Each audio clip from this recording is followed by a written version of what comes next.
Welcome to the Feehery Theory Podcast, brought to you by EFB Advocacy. EFB means excellent for business.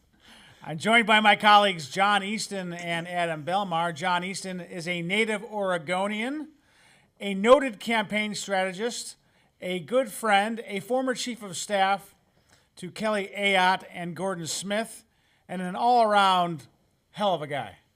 Thank you. Adam Belmar is a native Washingtonian, a huge Redskins fan, a graduate of Boston University, a recovering journalist, a former deputy communications advisor to President George W. Bush, and another great American. Welcome, Adam. Thank you, John. Theory 1, Rexit. Secretary of State Rex Tillerson is rumored once again to be on his way out. Mike Pompeo, the current CIA director and former House member from Kansas, is rumored to take his place, and Tom Cotton, the junior senator from Arkansas and a decorated Army veteran, is rumored to take over his job at the CIA. This plan has been drawn up according to news reports by Chief of Staff John Kelly, who used to be one of the close friends of Sexy Rexy. Here's my theory. Once Mr. Tillerson called the president a moron in a private meeting, his days were numbered. And most folks at the State Department who hate his budget cutting are more than willing to see him go. Adam Belmar, you worked in the White House. You have dealt with the State Department on many different occasions, as we all have. What are your thoughts on this latest rumor from the rumor mill? I think the rumors are out there because they are 100% true, and that they've been put into the water so as to create some sort of communications narrative for when this happens, whether that's this afternoon, after this lunch today, or if there is a little bit more thoughtfulness to it in terms of sequence. It's actually happening, and I think it is just part and parcel of the fact that President Trump didn't really understand what he needed in a Secretary of State, didn't understand how he was going to have to interact with that person and share power, because the president can't be all things to all people in this government, despite what President Trump says, John, constantly. He's like, we don't need all these people. I make the decisions. The Secretary of State is such an important role for our nation at so many levels, and he's just starting to get to understand that. And whether he fouled the relationship or Secretary Tillerson wasn't quite up to the job, that's not important to me at this point. I just think that there will be a somewhat peaceful, hopefully not acrimonious resolution to all of this. And if the president honestly feels that the CIA director Pompeo is the right guy, you guys predicted it many months ago that this is the way it would go, I think that's good for America, and it's at least going to show our allies with whom Pompeo has been dealing so closely, especially in the Middle East, that there is consistency, and he's got the ear of the president, and that should give people confidence finally. So, John Easton, Rex Tillerson was seen as one of the adults in the room, one of the guys that could, people could trust. But then he went to the State Department, and he really shook things up. The diplomats can't stand the guy. And he closes the door, doesn't get to come out. And I know people there. I like people there. But what are your thoughts about Tillerson's performance as Secretary of State? I think that his performance hasn't been that bad, and all of that inside the agency and how all that operates. I mean, that's obviously another discussion. But this is operating at such a high level. The differences between he and Trump, the lack of comfort between the two, and Adam is exactly right about. I don't think President Trump really knew what he wanted, what he needed out of a Secretary of State. But I mean, let's take a step back. I mean, for one thing, these two were at odds over a couple of major issues: North Korea, Iran, right? Even some of our Arab allies. I think there was real tension there. But even step further back, I mean, the Secretary of State role under President Trump, extremely difficult job. You look at the Secretary of Commerce, Secretary of Labor, Secretary of Housing and Urban Development. These folks can go under the radar, right, and they're not part of Trump's Twitter, rage out there. But Secretary of State, you've got all the world's hotspots. in your portfolio, and that's exactly where Trump is going every single day. Is he's reacting and he's he's impatient, and the State Department and the State Department world, all over the world, it's a slow, plodding process. And these folks, these really good Americans that are all over the globe helping the United States, that's how they operate. That is the antithesis of Donald Trump. Yeah. He does not operate that way. He's impulsive. He's impatient. He's impulsive, and that's not the State Department.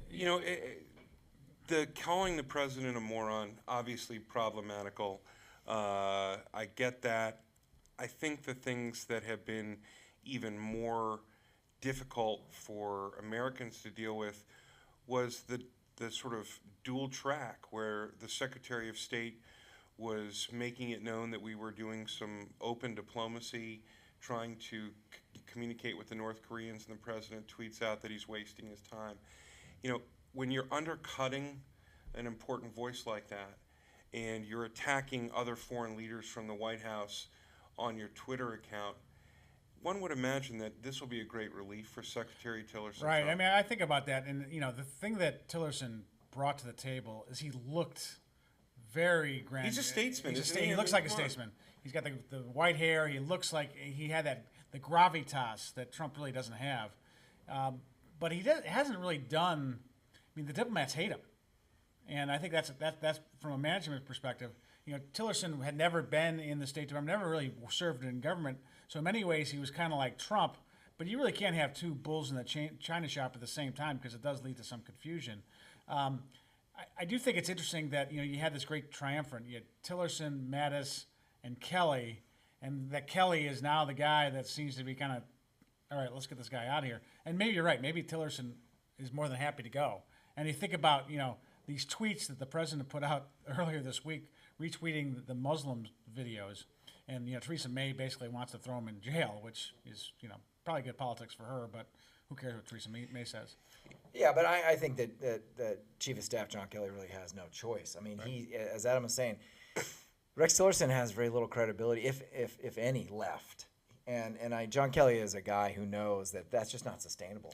One thing that I've really warmed to, and I felt like the optics, the last time we talked about this at the Feehery Theory Podcast table, I was very bullish on the U.S. Ambassador to the United Nations, Nikki Haley, as being the person to take this job, and you guys were really feeling something different.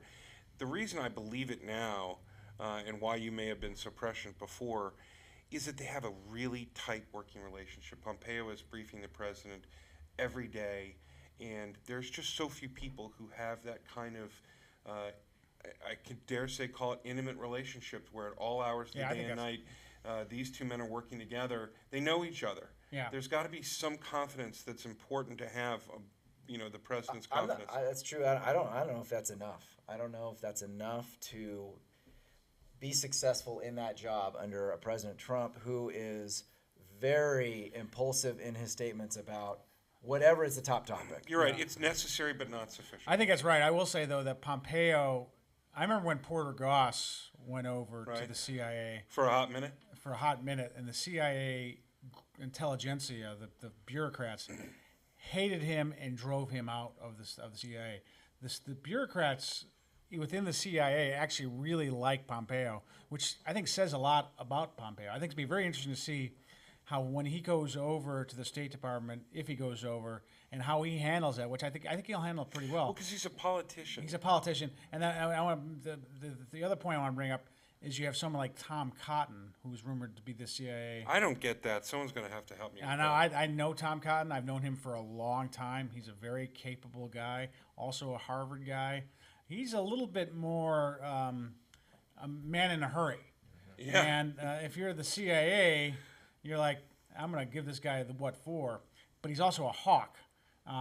So we'll see how that goes, John Easton. Yeah, no, I think, and by all accounts, Tom Cotton has been a real team player from the moment that Donald Trump was sworn in. And that obviously is very helpful to his cause, if he gets it. No doubt about that. And I think that Cotton has been one of the senators who, as you pointed out, John, one of the earliest and quickest and longest supporters of this president, willing to kind of take on a lot of dirty stuff. Dirty, I meant tough politics, And I think that will give him this job if he wants. I think Tom Cotton wants to run for president, so CIA is not a bad place to run from. Agreed. Theory 2, super PAC, super freak. Super freak. Super freak. He's super freaky. The New York Times has editorialized against the Republican tax bill. That's completely appropriate. It has placed story after story, masked as real news, tearing the tax bill to shreds on the front page in a way that I think amounts to fake news. The final straw, though, was when the New York Times used its Twitter page to personally lobby Republican senators directly to vote against the tax bill, as if it were some huge super PAC. My theory, the old gray lady has to decide if it is a place that covers all the news that's fit to print, or it has decided to become just one big super PAC. My view is that it's becoming a super PAC, and in the process, killing its effectiveness and destroying journalism in the process. Adam Belmar, I said process twice in one sentence, which I probably shouldn't do. I need a good editor with that one line that I used. We'll revisit that later. Maybe we can revisit We can fix that in post. What the hell's up with the New York Times? You know, journalism has gone mad, and I feel to some extent, and I want to deal with the substance of your theory, but the president has changed every rule, and so now everybody is re-examining every rule and saying, well, if he can be that outrageous and do things that were never acceptable before, then so can we. I feel very disappointed that they've taken this stance that this bastion of world-class journalism has turned into a trumped-up advocacy campaign. I don't think that's their role. I think they're a bit lost. And I still have great respect for the New York Times, even though I don't agree with the liberal bent that they take. They play an important role. They really need to check themselves, and they're almost playing the game like television news these days, where anything for eyeballs. And now the New York Times, John Easton, is different than any other newspaper. Yeah. I mean, has been the paper of record for most of history, American history. They have so many good reporters, and they have high journalistic standards. Absolutely. Carol Hulse is a great guy, one of the best reporters I know.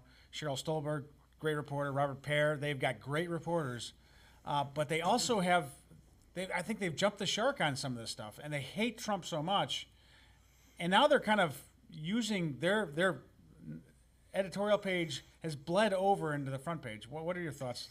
Yeah, it's a shame, and I hope that it is temporary, and I really hope that it goes, it swings a little bit back to what I think is the real just important and invaluable role that journalism plays in our society and in politics, really, which is to be a fair arbiter of political races, of policy debates. I mean, I cannot overestimate how important that is. And yes, I'm sure the New York Times doesn't like this tax bill. All right, well, I mean, there's Reagan in '86 and the Bush tax cuts in 2001. I mean, we've been down this road before, but I don't think you've quite seen this kind of activism from who is supposed to be, other than the editorial pages, a neutral arbiter. And I just think it's really damaging to our democracy. And we're just used to the hyperbole in every quarter of our society, and yet on these issues, from this bastion of journalistic integrity, to see them engaging in a political style hyperbole, that you are way off base, and you need to reel it back in, baby. You know, I also want to talk a little bit about social media, because I think one of the fascinating things about the world of Twitter is now you don't only see kind of interesting tweets from interesting people, and who sometimes Donald Trump retweets. You also see journalists, and they tweet their opinions. And so they are not just reporting the news as they see it. They are tweeting their opinions, and it clouds everything. So now I know this person was a huge supporter of Hillary Clinton, hates Donald Trump, and is reporting on the news. And I think to myself, well, I'm going to read this news a little bit more carefully to find out if this is fake news. And then the New York Times uses Twitter to basically beg Republicans to vote against this tax And bill. that's the point. Which I think. can't believe. Yeah. Well, there's a lot of nodding going around.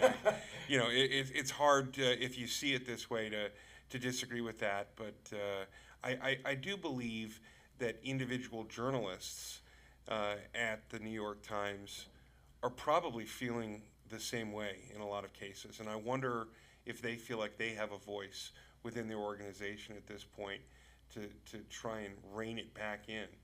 Yeah, and I think that to your point about social media, I think social media is driving reporters to places a lot of these reporters, Adam, you're talking about, where they don't want to go. Right. They're not interested in creating clickbait, in popping off at 140 characters or now 280. They're interested in most of them anyway, interested in these good, more in-depth articles where they can really explore an issue, explore their sources, really get out some good journalism. But let's face it, I mean, in today's rapid fire journalism, the way it's changed, a lot of them don't have any choice. And I think that there's a real tension, I think, in the newsrooms now. Both the Washington Post, Wall Street Journal, New York Times, all of them. Can I add one more thing to it? One of the things that I think for this first year of the Trump presidency that's so interesting when we look back at it is right up at the very beginning, Jonathan Karl of ABC News pointedly asked then Press Secretary Sean Spicer, Sean, is it your intention to never lie from that podium, to tell the truth? And it's almost like getting sworn in. Do you hereby, raise your right hand, put your hand on the Bible? And he didn't field it all that well. And the question was asked again, and it had been asked of previous press secretaries. But it's the supposition is your boss lies all the time. And you know what? I don't like the word, but I have no compunction about saying that the President of the United States says things that aren't true. Why he does that, I don't know. How often he does it is clearly adjudicated by the press. But when the press gets into this advocacy and stops being the arbiter of real truth, it's just a whole bunch of people pointing fingers, and it's devolved into something it really doesn't. All right, let me ask a quick question. Ajit Pai said that he didn't think that social media was necessarily the best thing for democracy. Two questions: who's winning on social media, President Trump or the media on social media? Trump or the media? Who's winning on Twitter? And the second point, the second question is, do you believe that social media is good for democracy or bad for democracy? John Easton. I don't think either is winning on social media. I think they're both kind of losing. Yeah, I can see it from that perspective, but I will take an opposite stance and say that on the whole, I believe the president is winning. I think you can win and still not be a credible source of information. And I think that he is winning in the same way that he won last November. He has created a cult of personality. We went from having a bully pulpit to just having a bully. And I'm a Republican. I support the President of the United States. I support the presidency of the United States. But democracy wins when there's conversation and there's transparency. And right now, I believe the President is winning on social media. So much so that I think it would be fair to say that he's kicking ass. President's dominating on social media. We need. I said that because the president said we need to tighten up our answers here, Adam. President's winning, dominating, and social media is bad for democracy. Son. Thank you very much. Theory 3: shutdown showdown. According to news reports, the president has told confidants that he thinks a government shutdown would be good for him. Next week, the continuing resolution will expire, and Republicans will have a choice of passing another short-term extension or passing a longer-term omnibus bill. The problem, of course, is that it's unlikely they can get enough votes in either the House or the Senate. The House, because they don't have, Republicans can't unite, and the Senate, they need 60 votes to get a appropriations bill passed. My theory: a government shutdown is bad for Republicans and bad for the president. It makes the whole team look like the gang that can't shoot straight. But there's also some risk for the Democrats. If they filibuster a CR because it doesn't include DACA, they will look partisan and beholden to their own special interests. John Easton, there is a bunch of stuff that has to get done by the end of the year. Will it get done? Well, first of all, this is about the silliest season in government when you talk about it. I mean, John Feehery was just saying CR and DACA and let me add Omnibus. Too many acronyms. It's just alphabet soup and Too much insider. You come here for insider knowledge. You have to know what's going on if you want to get it. And it is, and you do come here for that. Yeah. I realize that, but I just had to say it because it actually it showcases just how brutal this month is now and is going to be all the way until Christmas. And I think you're right. I think there are a lot of must-dos, and this is just beyond the tax bill. The must-dos have stacked up really since middle of the year, the things that have to get done. A couple of things that need to get done, and this is what was really interesting, is when you saw the deal between the President, Pelosi, and Schumer, part of that was we're going to figure out DACA. We're going to figure out this immigration issue that Congress needs to come up with something. Well, if you read stories in the recent couple of days about President Trump saying that he thinks he got worked in that deal, that he looks like a chump in that deal, that he's going to take a hard line at the end of the year and make sure that his supporters know that he is tough on immigration. This whole issue with the Dreamers and making sure that they are accounted for, they're treated well in this legislation. That's going to be a major league sticking point. But then you've got funding for the government for the following year. That's a huge thing. And what they need to do politically, I believe, Republicans especially, is they need to get this through as a regular spending bill, even if it takes them all the way up to Christmas Eve, so they don't have to deal with this next year. Politically, it's just rife with problems. If they have to revisit the spending all over again in March or April or whenever. But from a practical standpoint, you're talking about defense and you're talking about things like biomedical research from the NIH. When you freeze that down, both are just, it's one step forward, 2 steps back, 3 steps back, because these programs and these fundings, they just dry up and there's no predictability. They can't plan, they can't fund, they can't research, they can't produce subs, weapon systems, whatever it is. It is a huge, that's why John McCain harps on this so much. Right. They need to get all of this done. And John, in full disclosure, we do have a client that wants to get more funding for NIH. We like that client a lot. We wish we had some defense clients, but we don't. Because we like defense. We're pro defense in this. And to your point, John, Adam Belmar, the president had a press event in the cabinet room, I think, where the two chairs were empty next to him, and the memes that came from that were pretty freaking hilarious. The president thought he was being clever, but it might have came back and bit him on the butt. What do you think? What do you think about that? Well, I will try to be brief, first of all. You didn't like that. Well, when I ask a question very quickly, dominate or not, you guys just give me the answer. So go ahead, sorry. Okay. Well, I'm going to go long now. But it was in the Roosevelt Room, and it was that. Was it Roosevelt Room? It was. Yeah. And, I messed that up. I actually thought it was brilliant. I was unhappy that the president decided to undercut the meeting the morning of with the attack tweets. With a tweet? Yeah. And so I think they were within their right to, take their ball and go home.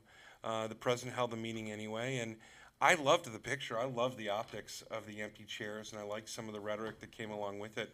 So as a visual communicator, as somebody who might have been in that White House and said, what are we going to do? I mean, you're going to hold that meeting, and you're going to give us a nice, beautiful wide shot looking at the nameplate of the Senate Majority Leader or Minority Leader who wasn't there. I don't think it bit him in the butt. You don't think so? You don't think so? Maybe not. It did kind of accentuate the fact that they didn't show up. Yeah. And that they were offended by some, stupid tweet, which is stunning to me. How much it was offensive. They're on their way down to the meeting. Like, I don't see a deal.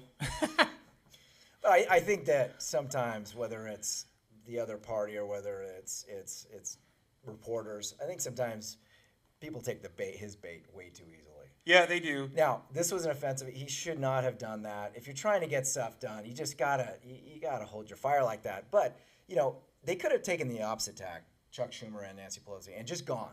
And because the last time they went down to the White House to talk about the end of the year package, It turned out pretty good. They had a deal. They should have gone. That And was a they should have mistake gone just not to see what, you never know with this president what you're going to get, and you could get something you kind of like. If I'm Chuck Schumer, I want to be in the room with President Trump all the time. Yes. Because I can persuade him to do crap that I want him to do, and will drive the Republicans crazy. And that's how I would. So I think you're right, John. But that'll drive Chuck Schumer's base crazy. Well, I know, and that's the other problem, is that Democrats are more rabid than the Republicans, and more radical, and more angry about everything.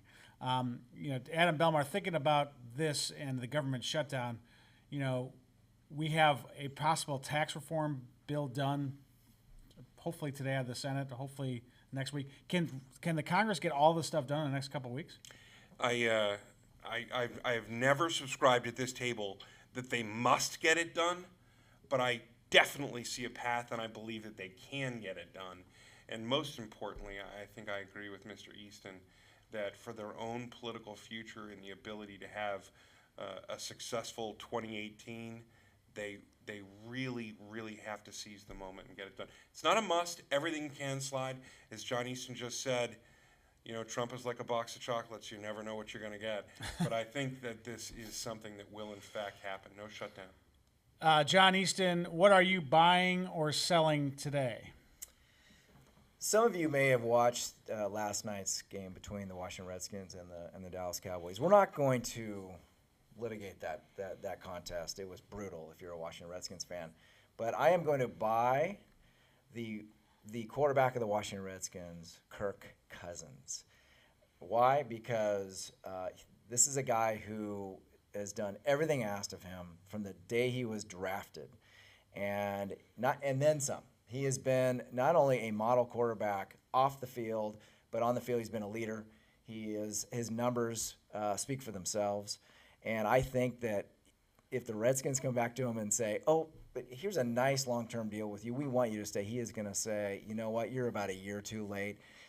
Plan on him playing for another team in the NFL and having a sweet contract.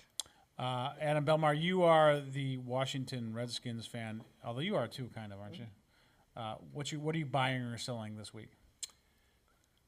I agree with you. You can't buy what he's already buying. It's already bought. It's already bought. Sold! Okay, here's what I'm buying this week. Safe rooms. Okay? The threat from North Korea has never been more real.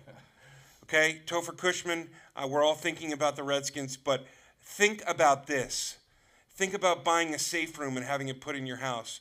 Because with the attacks that are going on against all men, the war on men, and... I thought we weren't going to go there. I didn't go there. I'm just saying a safe room can be good for a lot of things. And right now I'd like to build one and invite all of my friends over, and we can lock the door and hopefully just let this whole thing blow over. So this safe, I've always thought of safe rooms as like a reinforced protection against burglars. Is this a fallout shelter as well? Well, let me just say, you may have seen the movie The Purge, where all hell breaks loose and people can do anything they want for 24 hours. This is the political and social equivalent of The Purge, okay? Just ask Matt Lauer. I'm telling you, invest in safe rooms. Buy, buy, buy. Okay. I have two buys. I know you're not supposed to have two buys. Wait a minute. The first buy is if we can get if anyone can develop a non-addictive opioid painkiller. I hurt my knee on Thanksgiving, and it's been hard because I went running, which is in the rain, big mistake. And my knee stiffened up on me. I tell you, when you're in pain, all you really want is a freaking painkiller that puts the pain away. If you get something that is not an addictive opioid, you are going to corner the market, because I'll tell you one thing. Advil does not work. Aleve does not work. Tylenol. That's for minor pain, John. Yeah, well, it doesn't. If you have a little bit more than minor pain, it doesn't help you at all. The second thing I want to buy is the Sinclair Broadcasting, because I guarantee you that they're going to hire up a lot of these folks who've been fired. And if it's not Sinclair, it's going to be somebody else. There's a lot of talent that's out on the field that someone's going to hire.